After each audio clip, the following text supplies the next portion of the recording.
Bom dia, boa tarde, boa noite. Meu nome é Eduardo Rodrigues e serei o professor de História de vocês. Então, turma, hoje falaremos sobre a Mesopotâmia.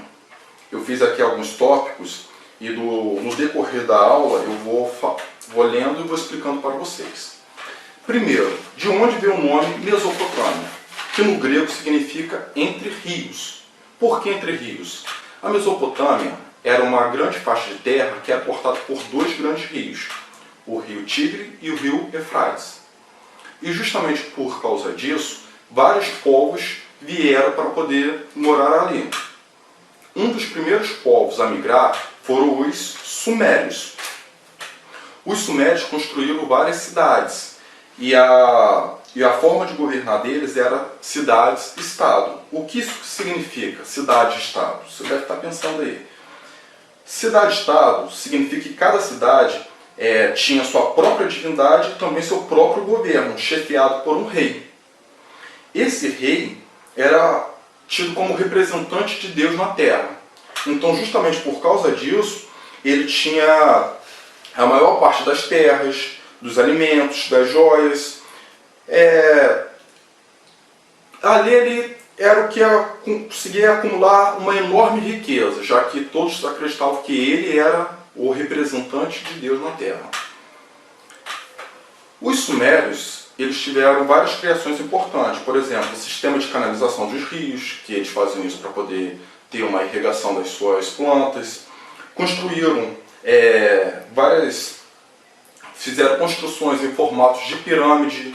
Essas construções serviam tanto para armazenar os alimentos, como para poder adorar seus próprios deuses. E uma coisa que foi muito importante foi a escrita. Os sumérios, eles foram responsáveis pela primeira escrita humana. Primeiro, como que era essa escrita? Eles escreviam em tabuinhas feitas de argila úmida, que depois eram colocadas ao sol para secar. Para escrever, usavam uma espécie de palito afiado de extremidade triangular, com o qual faziam sinais em forma de cunha. Por isso essa escrita recebeu o nome de escrita cuneiforme. Vocês devem estar se perguntando por que eles criaram essa escrita, qual era o porquê. Como que você ia conseguir controlar o tanto que está arrecadando e o quanto que está gastando só por cabeça? Ninguém tem como fazer isso. Então eles criaram isso justamente para poder saber quanto que está arrecadando tal palácio, quanto que está gastando tal templo. Então tudo isso era uma forma de manter o controle ali, para poder saber o gasto e o quanto estava arrecadando. Justamente por esse território ser bem cobiçado, havia vários conflitos. E isso aos poucos foi enfraquecendo os sumérios, que foi perdendo a força e facilitou bastante para os arcádios. Os acádios tinham esse nome por causa da cidade deles, Acade.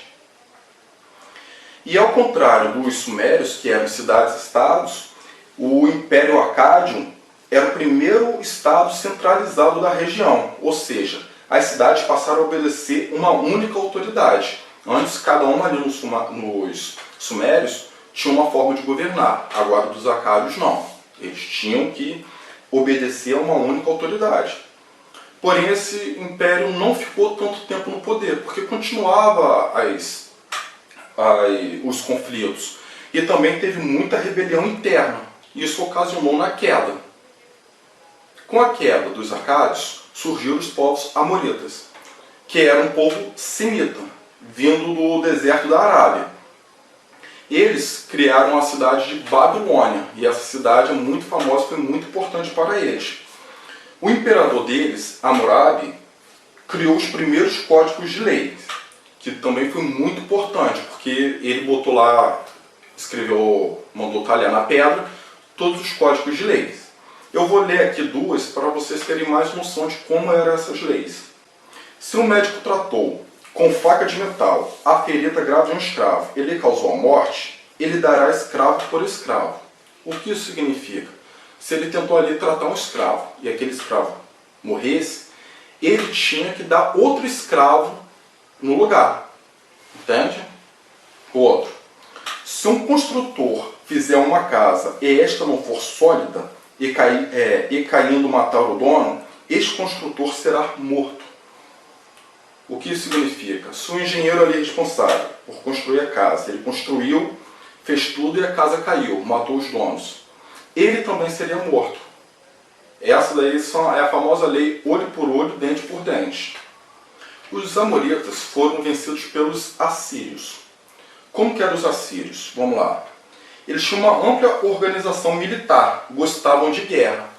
Como que eles viviam no norte da Mesopotâmia, a região era bastante pobre, não tinha como desenvolver a agricultura. Então a opção que eles tinham para poder manter a economia era justamente através das guerras. Eles eram um povo que gostava mesmo, gostava de guerrear. E eles eram bem cruéis com os povos que eles conquistavam. Por exemplo, eles cortavam pedaços de dedo, orelha, mão, entre outras coisas, justamente para causar um medo. Para os outros povos, quando verem aquilo, ficar com medo e falar, opa, não vou para cima não.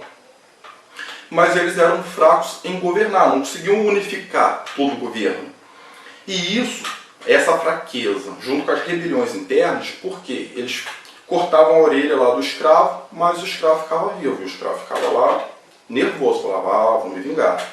Aí cortava lá dedo, a orelha do outro, aí pensava, não, eu vou me vingar. Então eles já eram fracos para governar, para unificar todo o território. E começou a ter rebeliões internas, e isso tudo ocasionou na queda dos assírios.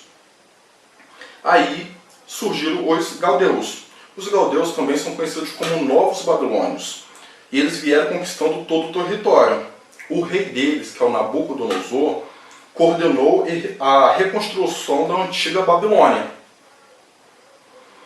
Além disso, ele construiu os Jardins Suspensos, que é uma das maravilhas do mundo, e a Torre de Babel. Se possível, eu gostaria que todos vocês lessem um pouquinho sobre a Torre de Babel. Ela está até na página, uma imagem dela na página 102 do livro de vocês, e eu acho que vai ser muito interessante, vão gostar bastante. A economia deles era como? Tirando os assírios, que a economia era movimentada pelas guerras, o restante era tudo pela agricultura, pecuária, o comércio. E o comércio ali, justamente por causa dos rios Tigre e Eufrates, possibilitava esse comércio. Então eles conseguiam comprar metal de um determinado povo, vender lã, e eles viviam assim. Pessoal, antes de fechar esse vídeo, lembrando que eu estou enviando uma atividade para vocês, é coisa simples, não é muita coisa. Aí façam e no próximo vídeo estarei corrigindo junto com vocês. Qualquer dúvida, podem colocar aí nos comentários que eu vou ver e vou responder. E é isso daí. Até a próxima aula.